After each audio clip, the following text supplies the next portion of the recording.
how is this team going to step up? Well, we know they're deep, but when you get production from Chet Holmgren like this, who had 18 points in the first half, he averaged 17 in the first round series versus Suns. This team, they're deeper than what, Perk? The Pacific Ocean. Thank you. And how deep is the Pacific Ocean? One day we're going to Google it. All right. And then there was the getting out of double teams here for Shai Gilgeous-Alexander. There were some Thunder turnovers, but OKC shot 8 of 13, including 3 of 4 from long range when Shai was doubled. So here's Shai when he was asked about adapting to those looks. As the game goes on, like, you understand more so, like, how they're rotating around it and, like, what spacing we can have behind it to give ourselves the best opportunity to have an advantage. My teammates on the back end playing 4-on-3 is it's what you play for. Every play starts for us to create an advantage. And then here, Wendy, the third and final stage for OKC, because the Lakers did push them at points in this. It was finding some roles for guys like A.J. Mitchell. Nice moves here. Puts a nice little floater in the lane. And who else? Well, there was A.J. Mitchell. There was Jared McCain. Back-to-back threes, baby. They came at you. This little thing is catching on like wildfire, his little three-point. Yeah, I know. Mitchell and McCain, they combined for 30 points in their 43 minutes. OKC ran away with game one in the second half here. And this just in, Luka Doncic, he actually spoke with reporters today for the first time since suffering his hamstring injury. Have you ramped up at all to running or any on-court contact stuff? Yeah, I'm running. Right now I'm running, but I haven't done any contact. I haven't been clear yet to do any contact. Yeah, I went to Spain to do PRP. And, you know, it's obviously, I think everybody knows that's in this, that it's one of the best countries to do that. And obviously, you know, we talked with the Lakers doctors, so everybody agree for me to go there. Why I was in Spain so long is because I needed 4 days in between every shot. So I did it 4 times, so that's why I stay longer. It's very frustrating. I don't think people understand how frustrating it is. You know, all I want to do is play basketball, especially in this time.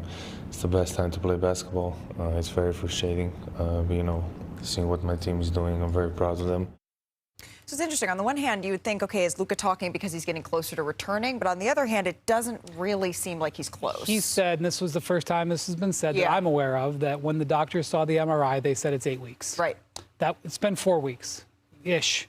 So, I mean, maybe he's ahead of that timeline, but that is not somebody who looks like they're coming back in this series. So they can't necessarily rely on the fact that they're going to get Luka Doncic back here, Perk. So in order to climb back into the series, because there's time you looked up and this was a 2-point game yesterday, what do the Lakers need to do? Well, LeBron need help offensively. They scored 90 points. Let's be real. He talked about it post-game and talked about, yeah, we're missing Luka, obviously, but you still got Austin Reaves. And anybody seen him? Can somebody tell him that the playoffs has officially started? So let's talk about Austin. Did you know, Perk, that Austin has never had a 25-point game in the playoffs? No, ever, I didn't. In his postseason career. The most he's had is 23. And what's crazy is the time is now. He is auditioning. Like, I questioned during the regular season, and I asked y'all, we were up here, and I said, if you're the Lakers, do you build around Luka and Austin Reaves? Are they your future? Can those two guys get you to the promised land? I don't want to take $1 out of Austin Reaves' pocket. He had a phenomenal year. But the postseason is the time that you rise to the occasion and show what you're capable of, and he's not getting it done. Yeah, and I also want to give a little deference to the fact that he is still working his way back from injury. But if I'm J.J. Redick and I look at the box score, I'm like, ooh, those 17 turnovers, those unforced errors that were converted for, I think, 31 points. Ooh, there's no way in hell, respectfully, that Austin Reaves is going to go 3 for 16 again. He's too good of a player to shoot that poorly.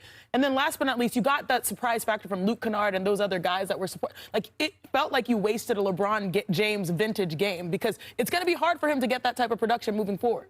Yeah, last round, the big thing was Luke Kennard, Marcus Smart really were able to hit those shots to help out LeBron. Last night, you throw in Austin Reaves with those two guys. Guys, it's 8 of 35 with 8 turnovers for those 3 guys. And look, I'm not saying that I'm expecting them to all go out there and score 25. But if you're going to pull this upset off, you need some help from guys like that. And they got a little help from OKC because Shai was human. Yeah. He's normally a superhero averaging 30. He only had 18 points. But let's be real. I don't expect much out of Marcus Smart and Luka because you are going against Luke Kennard, excuse me. you are going against one of the greatest defensive teams that we've ever seen. Sure. But Austin Reaves, if you're him, if you're one of those guys that's going to be a maxed out guy, a franchise guy, damn it, you got to show up and show out. But without J-Dub, that's what allowed LeBron James to get that loose, and the fact that it's LeBron James. Without J-Dub on the other side, I'm not sure that OKC has an answer for him in particular if he can just get a little bit of help. But you know what we know? That J.J. Redick, he's not going to let those guys go. You're going to hear a very quick whistle and calling a timeout. He called so many timeouts. And then he stomps out. Stomps out on the court and says, "No, we're not doing this like that." Rages.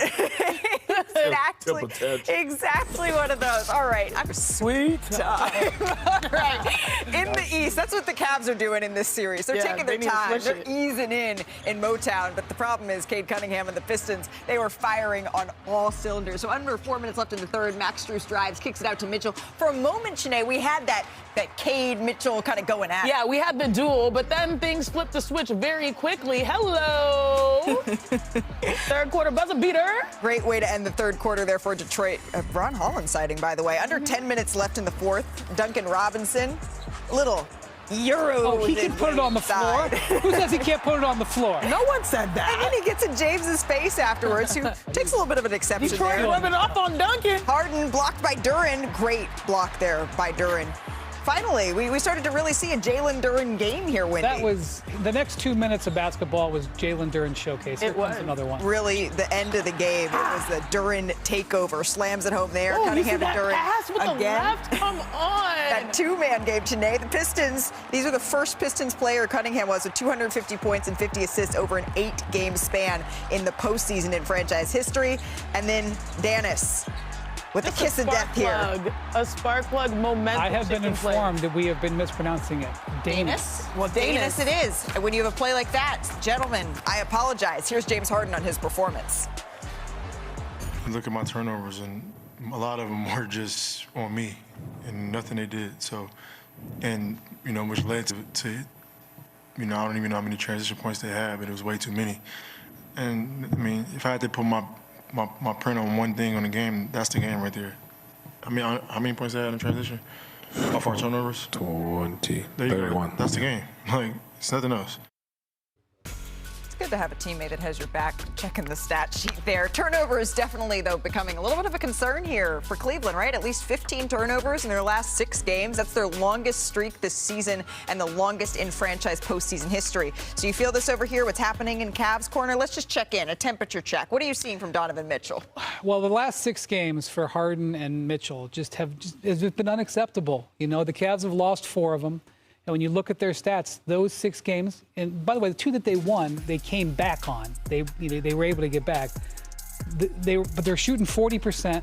Donovan's got 12 free throws in that 6 games. That's just not getting it done. And between them, they have 51 turnovers. This is the playoffs. This is where you're supposed to make a difference. This was a tie game with 5 minutes to play. Right. And it was the Pistons players and stars that outplayed the Cavs stars down the stretch. Well, this happens with James Harden, right? This is the 29th game in postseason history for him where he's had more turnovers than he has field goals, Perk. But I know for you, this was about the big fella. No, but hold on 1 second. Put him on the bench. At what point is No. No, you know what? What? If he wasn't a Hall of Famer, he would have gotten benched. But he stuck with him, and he did play a little bit better. It's enough of this sticking with him, right? We go come with facts over feelings. The fact of the matter is that he's turning the ball over, and he's still not that great defensively. That closing lineup that they had, especially in the backcourt around the perimeter yesterday, wasn't going to cut it. You had Max Strus, Donovan Mitchell, and James Harden. When you got Ellis, you got Jalen Tyson, you got Dennis Schroeder. One of those guys got to go to the bench, and one of those guys got to come in. At the end of the game, we saw it. Tobias Harris, Cade, they just started attacking the basket because there wasn't no force. You need perimeter defense. If I'm Kenny Atkinson, going into game 2, I'm not just going to have that level of tolerance for James Harden and his damn turnovers. What's wrong? No, there's nothing wrong. The reason why I say is keep a cool booty before we're saying bench James Harden. No, I ain't saying start him. But then get other people going because Dennis Schroeder actually came in and gave really good minutes, energetic minutes. So did Strus. But to me, the key here is that James Harden has to be on the floor and not turn over the ball. Because when James Harden turns over the ball, guess who has horrible games? Evan Mobley and Jared Allen. Jared Allen only had 2 points. Mobley had 14, which is He did solid. get in foul trouble. Yeah, exactly. But in my opinion, anytime you see bad turnover games for James Harden, you can make a correlation to lack of production from their post. Yeah, but he has to be on the But floor. it shouldn't affect the other end. And the way that Jalen Duren was punking both Evan Mobley and Jared Allen is So that's not unacceptable. James's fault. That's It's not more so the poster's fault. But again, Evan Mobley is still the most important player on this team and in this series. He's going to have to own this matchup. He's going to have to make up for that lack of perimeter defense. Didn't he just win Defensive Player of the Year 2 years ago? Yeah. But show it. He came into the game with 4 minutes to go. He came into the game with 4 minutes to go, right, in the fourth quarter. He checked in, and he shot a three as soon as he got in. And you know what Jalen Duren did? The Detroit Pistons got the rebound. He went deep-sealed Evan Mobley and turned around and snatched the screws out the rim. And I'm sitting up here saying, well, damn, bro, at what point are you going to play with some force and some damn pride? Well, I will say this. Most players in Harden's shoes would have gotten benched by their coach. He stuck with them. Kenny Atkinson stuck with them, and he did lead an 11-0 run. But then they didn't finish. This right here were the winning plays because Duren, he had 11 points, 12 rebounds, I think 4 assists, but these are the plays that actually won them the game. You just saw the block on one end, and then on the other side, this is where he got the opportunities. Cade, he can drop 40, but instead what makes him great is the fact that he can drop assists in a timely nature and get his teammates going. But also, look how easy Cade is getting to the paint. But here's right the there. deep seal right here. Just little boy, them. Grown man. Wendy, this is what I'm talking about. Kenny Atkinson put Evan Mobley in with 4 minutes left. Yep. After that, it went downhill. But if you're going to go down, you're going to go down with Mobley, Harden, and Mitchell. That's why they went down. Hey, but can I like make this a little bit more positive? Are you okay? No. Because I want to tell you something good though. What? Because the big question has been who is going to step up. Duren has had good moments, right, but not consistency.